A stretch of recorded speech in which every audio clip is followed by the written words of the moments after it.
29 मई 2023 की रात है। तुर्की के मशहूर शहर इस्तांबुल का तक्सीम स्क्वायर। हजारों लोग इलेक्शन के नतीजों के बाद जश्न मना रहे होते हैं, कई तुर्किश फ्लैग्स लहरा रहे होते हैं, कई लोग नारे लगा रहे होते हैं। लेकिन सिर्फ कुछ किलोमीटर दूर फतेह की एक पुरानी मस्जिद में बिल्कुल अलग मंजर है। फजर से पहले तहज्जुद की नमाज पढ़ी जा रही होती है और अजान की आवाज आहिस्ता आहिस्ता पूरे इलाके में गूंज रही है। उसी वक्त पास के कैफे में जवान लड़के और लड़कियां म्यूजिक के साथ चाय और कॉफी एंजॉय कर रहे होते हैं। ये दोनों मंजर एक ही शहर के हैं, एक ही वक्त के हैं और सबसे बड़ी बात, दोनों बिल्कुल हकीकत हैं। इसीलिए तुर्की को समझना इतना आसान नहीं है। लेकिन जब हम तुर्की को सिर्फ तुर्किश ड्रामास के जरिए देखते हैं तो एक और कंफ्यूजन पैदा होती है। ये हैं तुर्किश मुस्लिम्स इन ड्रामास और ये हैं इन रियल लाइफ, और कोई इन पर एतराज उठाने वाला नहीं है क्योंकि ये बहुत कॉमन बात है वहाँ पर। कई मशहूर Turkish actors historical Islamic dramas में सुल्तान, गाजी या बहुत रिलीजियस किरदार निभाते हैं, लेकिन उनकी रियल लाइफ सोशल मीडिया पर अक्सर पार्टीज, बीच वेकेशंस,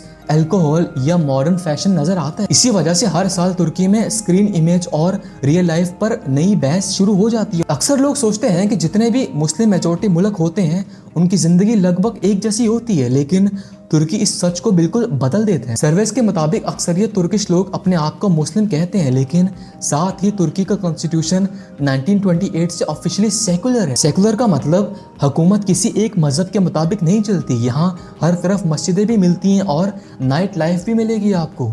कुरान पढ़ाने वाले स्कूल्स भी मौजूद हैं और यूरोप जैसा लीगल सिस्टम भी मौजूद है। ये सिर्फ ईस्ट और वेस्ट का मिक्स नहीं है, बल्कि सदियों में होने वाले सियासी और मजहबी बदलाव का नतीजा है। इसी वजह से तुर्की में एक ही फैमिली के अंदर आपको बहुत रिलीजियस और बहुत मॉडर्न सोच रखने वाले लोग साथ रहने वाले मिल सकते हैं। बाहर से देखने वालों को ये अजीब या उलझन भरा लग सकता है, लेकिन तुर्की के लोगों के लिए ये उनकी रोजमर्रा की जिंदगी का हिस्सा है। और यकीन मानो, ये इस कहानी का सबसे दिलचस्प हिस्सा माना जाता है।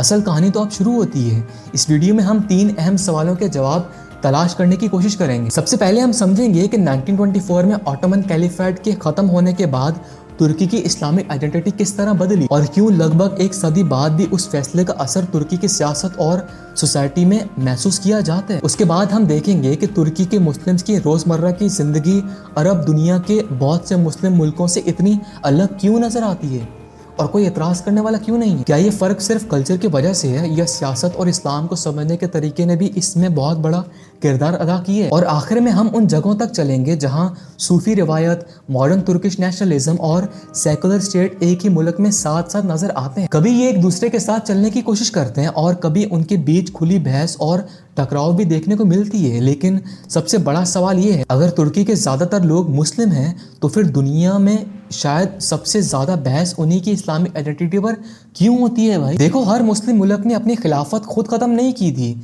तुर्की ने ये फैसला खुद किया था। और अगर आप कैलिफेट यानी खिलाफत का मतलब नहीं समझते तो सिंपल अल्फाज में समझ लो। कैलिफेट एक ऐसा निजाम था जहां मुस्लिम दुनिया का एक खलीफा यानी एक लीडर सिर्फ सियासी नहीं बल्कि मजहबी रहनुमा भी माना जाता था। सदियों तक ऑटोमन एम्पायर के सुल्तान ही खलीफा भी होते थे। फिर आती है 3 मार्च 1924 की तारीख।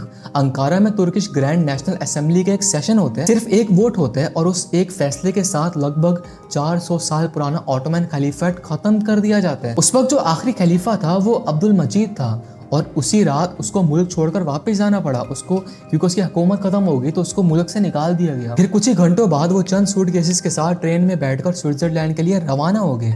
इस तरह एक पूरा दौर खत्म हो जाता है। लेकिन ये सिर्फ हुकूमत बदलने का मामला नहीं था। तुर्की के फाउंडर मुस्तफा कमाल अतातुर्क ने मुल्क को एक नए रास्ते पर ले जाना शुरू कर दिया। उनका मकसद था कि रिलीजन और स्टेट यानी मजहब और हुकूमत को अलग कर दिया जाए। मदारिस के सिस्टम में तब्दीलियां शुरू हो गई। शरिया कोर्ट्स यानी वो अदालतें जो इस्लामिक कवानीन के मुताबिक फैसला करती थी उनको बंद कर दिया गया और उनकी जगह यूरोप के लीगल सिस्टम से मुतासिर नए कवानीन लाए गए। और फिर 1928 में कॉन्स्टिट्यूशन से ये जुमला भी हटा दिया गया कि Islam is the religion of the state. इसीलिए अगर आज के तुर्की को समझना है तो सिर्फ इस्लाम को समझना काफी नहीं है, अतातुर्क के नजरिए को समझना भी उतना ही बहुत जरूरी है। क्योंकि आज के तुर्की 2 अलग सोचों के दरमियान खड़ा हुए है, एक तरफ मजहबी पहचान और दूसरी तरफ सेकुलर स्टेट। लेकिन असल कॉन्फ्लिक्ट सिर्फ कवानीन में नहीं थी, वो आहिस्ता आहिस्ता लोगों के घरों के अंदर शुरू हुई। सोचो, एक ही फैमिली है, सब एक ही डिनर टेबल पर बैठे हुए हैं, लेकिन उनकी सोच बिल्कुल अलग है।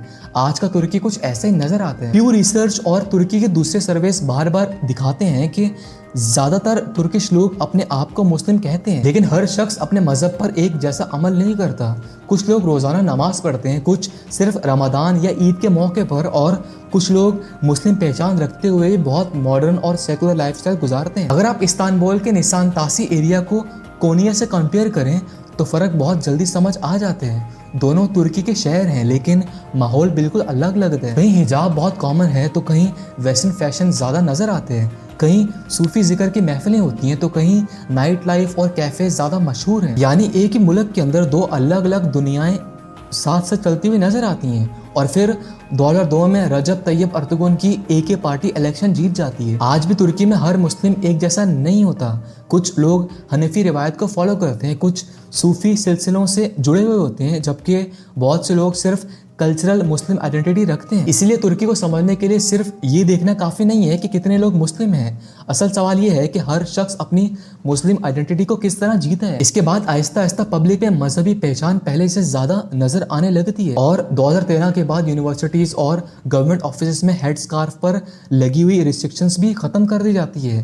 جو شروع میں لگائی جاتی ہے نا، وہ رجب طیب اردوغان جو ہے وہ ختم کر دیتے ہیں۔ اس سے بہت سی عورتوں کے لیے حجاب پہن کر تعلیم حاصل کرنا اور گورنمنٹ جابز کرنا آسان ہو گیا۔ یعنی ترکی ایک طرف سیکولر بھی رہا اور دوسری طرف مذہبی پہچان بھی مضبوط ہوتی گئی۔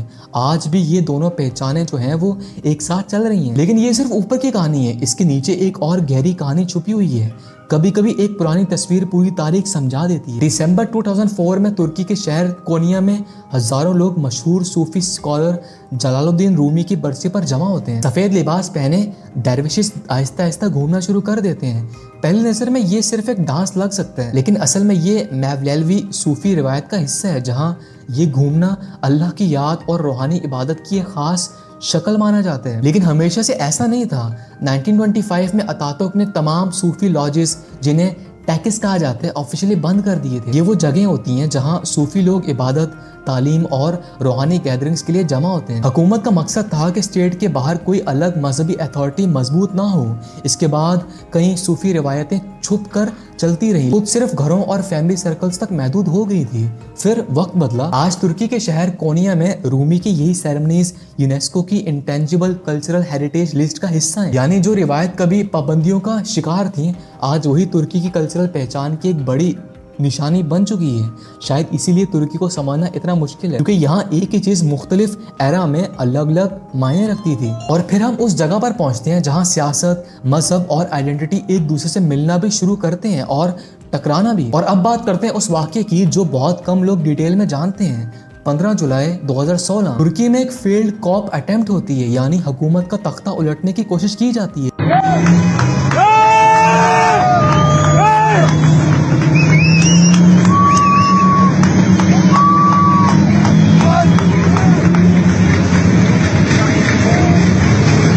لیکن وہ کامیاب نہیں ہوتی۔ صرف کچھ گھنٹوں کے اندر پورے ملک کا ماحول بدل جاتا ہے۔ اس رات ہزاروں مساجد کے لاؤڈ سپیکرز میں سے صرف اذان ہی نہیں دی جا رہی تھی، نمازیں اور عوام کے لیے پبلک اناؤنسمنٹس بھی کی گئی۔ اس دور میں پریزیڈنٹ رجب طیب اردوغان نے بھی لوگوں سے اپیل کی تھی کہ وہ اسٹریٹس پر نکل کر حکومت کا ساتھ دیں۔ بہت سے لوگوں نے اس اپیل کا جواب دیا اور شہروں کی سڑکوں پر آ گئے۔ اس ایک رات نے بہت سے ترکش لوگوں کے لیے مسجد کی ایک اور تصویر دکھائی۔ وہ صرف عبادت کی جگہ نہیں رہی بلکہ لوگوں تک پیغام پہنچانے کا ایک کمیونیکیشن نیٹ ورک بھی بن گئی۔ اسی لمحے میں ریلیجن اور پولیٹکس ایک دوسرے کے بہت قریب نظر آئے۔ شاید اسی لیے ترکی کو دیکھنے والے لوگ آج بھی دو بالکل الگ تصویریں پیش کرتے ہیں۔ کچھ کہتے ہیں کہ یہ ایک ماڈرن سیکولر ڈیموکریسی ہے، دوسرے کہتے ہیں کہ یہ اسلامک آئیڈینٹی کی واپسی ہے، اور ہو سکتا ہے کہ سچ ان دونوں کے بیچ کہیں موجود ہو۔ اسی لیے ترکی کو باہر سے دیکھنا آسان لگ سکتا ہے، لیکن اصل ترکی کو سمجھنا آج بھی اتنا ہی مشکل ہے جتنا ایک صدی پہلے تھا۔ بہت کم لوگ جانتے ہیں کہ 1932 سے 1950 تک ترکی میں اذان عربک کے بجائے ترکش زبان میں دی جاتی تھی۔ یہ مصطفیٰ کمال اتاتورک کے ریفارمز کا حصہ تھا تاکہ ریلیجن کو ترکش نیشنل آئیڈینٹی کے ساتھ جوڑے جا سکے۔ لیکن 1950 میں حکومت بدلنے کے بعد عربک اذان دوبارہ ریسٹور کر دی گئی۔ صرف اذان کی زبان پر ہونے والی یہ تبدیلی آج بھی ترکی کی ہسٹری کا ایک سمبولک چیپٹر مانی جاتی ہے۔ دیکھو، ترکی میں رمضان کے دوران آپ کو ایک اسٹریٹ پر دو الگ الگ منظر ملنے والے ہیں۔ ایک طرف لوگ افطار کے لیے مسجد کے باہر دسترخوان بچھا رہے ہوتے ہیں اور कुछ ही दूर बार्स और नाइट क्लब्स बिल्कुल नॉर्मल तरीके से खुले हुए होते हैं। दोनों चीजें एक ही वक्त पर होती हैं। हैरानी की बात यह है कि तुर्की में डिबेट आमतौर पर इस बात पर नहीं होती कि लोग मुस्लिम हैं या नहीं। असल बहस इस बात पर होती है कि इस्लाम का रोल पब्लिक लाइफ और पॉलिटिक्स में कितना होना चाहिए। इसीलिए एक ही मुल्क में बहुत रिलीजियस और बहुत सेकुलर लोग दोनों अपने आप को तुर्किश ही समझते हैं और मुस्लिम भी समझते हैं। और आपको पता है तुर्की की जो दियानत है, दियानत का मतलब है स्टेट की ऑफिशियल रिलीजियस अथॉरिटी है। ये जो है वो हर हफ्ते हज़ारों मसाजिद के लिए एक ही फ्राइडे खुतबा तैयार करती है। मतलब ये बताती है कि आपको हर फ्राइडे खुतबे में क्या बोलना है। खुतबा ये तैयार करती है जिसका नाम है दयानत। इसका मतलब है कि मुल्क भर की बहुत सी मसाजिद में एक ही दिन लगभग एक ही टॉपिक पर खुतबा दिया जाता है। 2020 में तुर्की ने इस्तांबुल की मशहूर हगिया सोफिया को म्यूजियम से दोबारा मस्जिद में तब्दील कर दिया। हैरानी की बात यह है कि इसी बिल्डिंग ने अपनी तारीख में चर्च, म्यूजियम और मस्जिद तीनों शक्लें देखी हैं। तुर्की में रमजान का तजुर्बा भी हर शहर में एक जैसा नहीं होता। कोनिया और केसारी जैसे कंजर्वेटिव इलाकों में रमजान का माहौल बहुत नुमायां होता है, जबकि इस्तांबुल के कुछ मॉडर्न डिस्ट्रिक्ट्स में रेस्टोरेंट्स और कैफेज दिन के वक्त भी खुले नजर आते हैं और लोग खा पी रहे होते हैं। यानी एक ही मुल्क के अंदर रमजान का एक्सपीरियंस भी इलाके बदलने के साथ साथ बदल रहा होता है, क्योंकि एक ही मुल्क में बिल्कुल अलग दुनियाएं साथ साथ चल रही होती हैं। तुर्की के बारे में एक फैक्ट बहुत कम लोग जानते होंगे। आज तुर्की में लगभग 85,000 से ज्यादा मसाजिद हैं। तुर्की की दियानत सिर्फ मसाजिद को मैनेज नहीं करती, आज ये दुनिया की सबसे बड़ी स्टेट फंडेड रिलीजियस इंस्टीट्यूशंस में से एक मानी जाती है।